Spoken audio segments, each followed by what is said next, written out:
तृतीय स्कंध के आरंभ में सर्वप्रथम विदुर जी और उद्धव जी का संवाद होता है और विदुरोद्धव संवाद के पश्चात श्री विदुर और मैत्री जी का संवाद होता है। श्री मैत्रेय महर्षि भगवान के मुख से प्राप्त भागवत तत्व का उपदेश विदुर जी को करते हैं। महत्त्वादि के क्रम से कैसे सृष्टि का विस्तार हुआ, पिंड ब्रह्मांड की कैसे सृष्टि हुई उसका वर्णन करते हैं।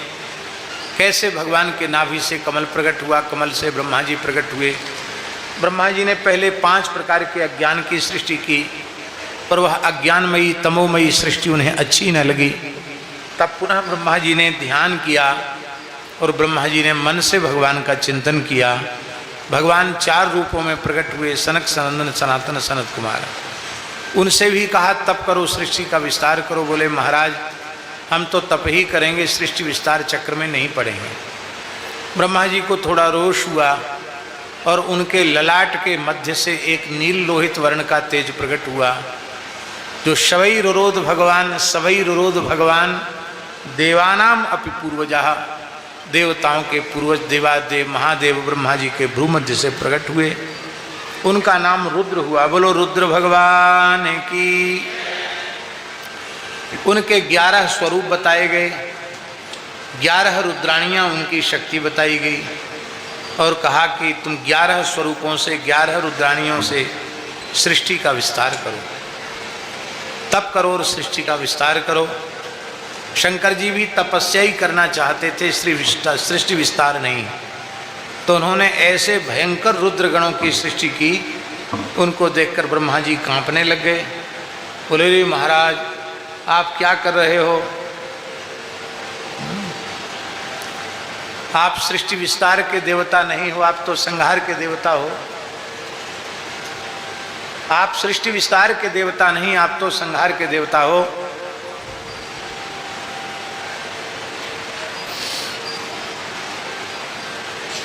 इन गणों के सहित सृष्टि संहार की लीला आप करना।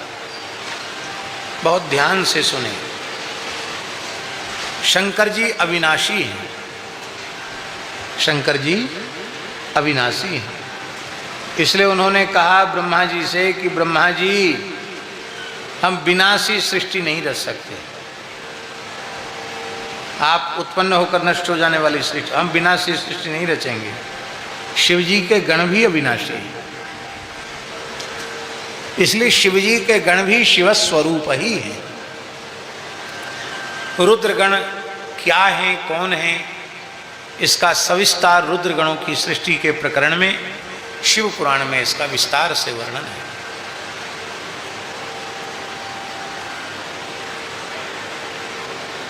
जैसे भगवान और भगवान के पार्षदों में भेद नहीं है, ऐसे ही रुद्र और रुद्र के गणों में, रुद्र के पार्षदों में भी भेद नहीं है। वे सब शिव स्वरूप ही अविनाशी। 10 मानसी पुत्रों को उत्पन्न किया, गोदी से नारद जी को प्रकट किया। भृगु, वशिष्ठ, क्रतु, पुलस्त्य आदि पुत्रों को उत्पन्न किया। अंगुष्ठ से दक्ष को उत्पन्न किया, पर मानसी सृष्टि से विस्तार होता हुआ नहीं दिखाई पड़ा। तब आपने भगवान का पुनः ध्यान किया, चिंतन किया।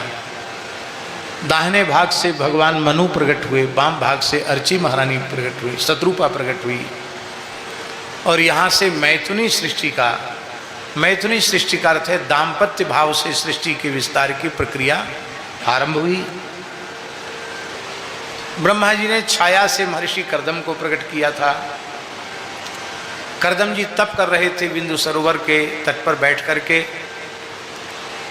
10,000 वर्ष की तीव्र तपस्या की। भगवान ने प्रकट होकर के कर्दम जी को दर्शन दिया। भगवान गरुड़ पर विराजमान हैं।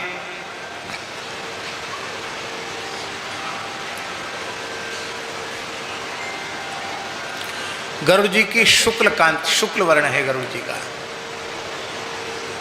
बड़े सुंदर हैं श्री गरुड़ जी महाराज। उनकी ग्रीवा पर भगवान नारायण का दाहिना चरण है, बायां चरण नीचे की ओर लटका हुआ है।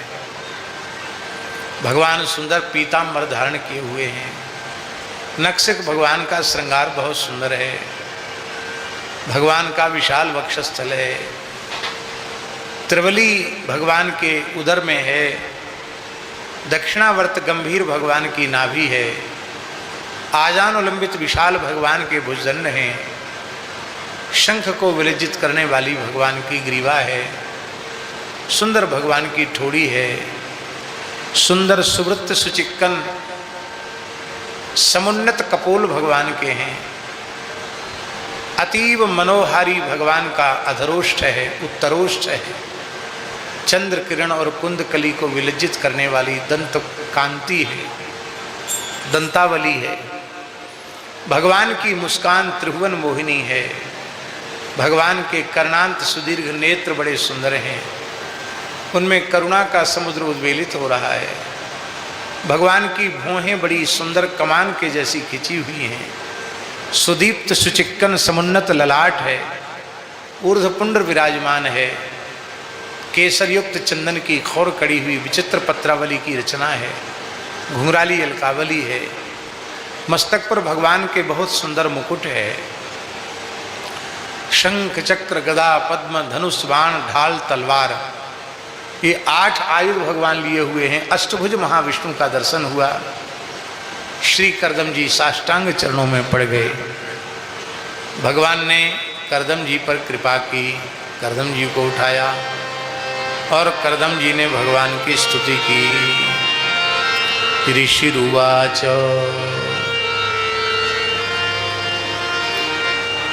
जुष्टम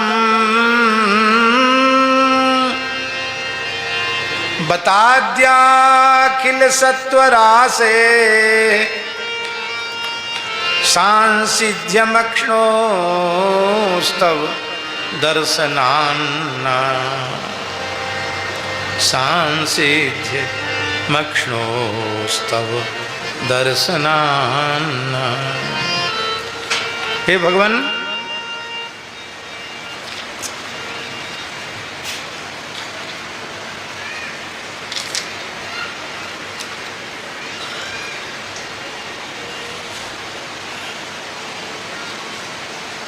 इतनी सुंदर स्तुति है कि हम उसका क्या वर्णन करें।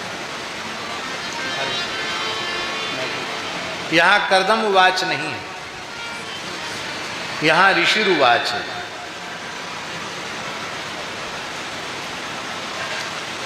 सर्वज्ञ सर्वदृष्टा को ऋषि कहते हैं। मंत्र दृष्टा को ऋषि कहते हैं। ये कोई सामान्य व्यक्ति नहीं बोल रहा है, एक महान आत्मदृष्टा ब्रह्मदृष्टा ऋषि बोल रहा है। जुष्टम बताद्या खिल सत्वरासे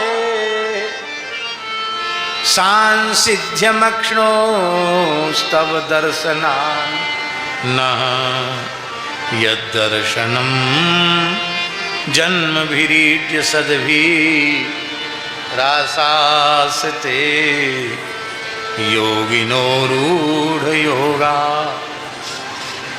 हे भगवान, स्तुति करने योग्य एकमात्र आप हैं, क्योंकि अखिल सत्वरासे संपूर्ण सत्व गुण का आप आधार हैं।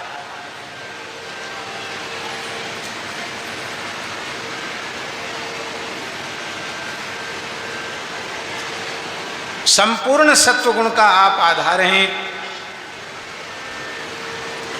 हे भगवान, अपने जीवन में सात्विकता को प्रकट करने के लिए योगियों को कई जन्म लग जाते हैं।